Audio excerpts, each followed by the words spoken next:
और अब चीन की चालबाजियों को लेकर बड़ी बात। एलएसी यानी कि लाइन ऑफ एक्चुअल कंट्रोल के पास चीन अपनी चालबाजी से बाज नहीं आ रहा है। चीन ने हाल के वर्षों में सीमा पर लगे इलाके में 50 से अधिक गांव बना लिए हैं। इन गांवों में रहने के लिए चीन की सरकार लोगों को पैसा देती है, लेकिन बीजिंग का मुख्य मकसद भारत के साथ लगी विवादित सीमा पर आबादी बढ़ाना है और वहां पर नजर भी रखना है। नए गांव के अलावा चीन ने दूसरे 100 गांव में नए घर भी बनाए हैं ताकि और ज्यादा लोगों को रखा जा सके। न्यूयॉर्क टाइम्स की रिपोर्ट के अनुसार चीन बॉर्डर पर गांव की एक दीवार खड़ी कर रहा है और उसके लिए नागरिक चौकी का काम कर रहे हैं।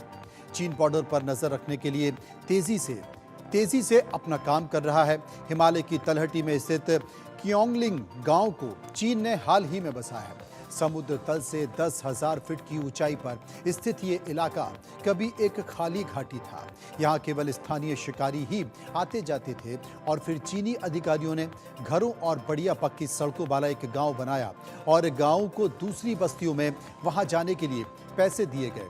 चीनी राष्ट्रपति शी जिनपिंग ऐसे लोगों को सीमा रक्षक कहते हैं और क्योंगलिन में रहने वाले भारत के सबसे पूर्वी राज्य अरुणाचल प्रदेश पर चीन की पहली लाइन के चौकीदार हैं। अरुणाचल पर चीन अपना बेबुनियाद दावा बता रहा है और इसे अपने कब्जे वाले तिब्बत का हिस्सा भी बताता है। क्योंगलिन अकेला गांव नहीं है। हाल के वर्षों में ऐसे कई निर्माण सामने आए हैं और इस बात का ये साफ संकेत है कि शी जिनपिंग दूर की सीमाओं के नियंत्रण को मजबूत करने के लिए नागरिक बस्तियों का उपयोग कर रहे हैं। ये वही तरीका है जो उन्होंने विवादित दक्षिणी चीन सागर में मछली पकड़ने वाले द्वीपों के साथ किया है।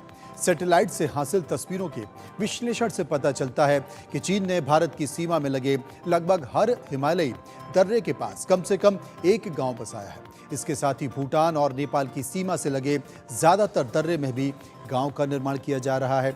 इन गांवों के बनने से चीन को सड़क, इंटरनेट और बिजली हासिल होगी, जो सीमा पर सैनिकों को जल्द भेजने में मदद कर सकती है।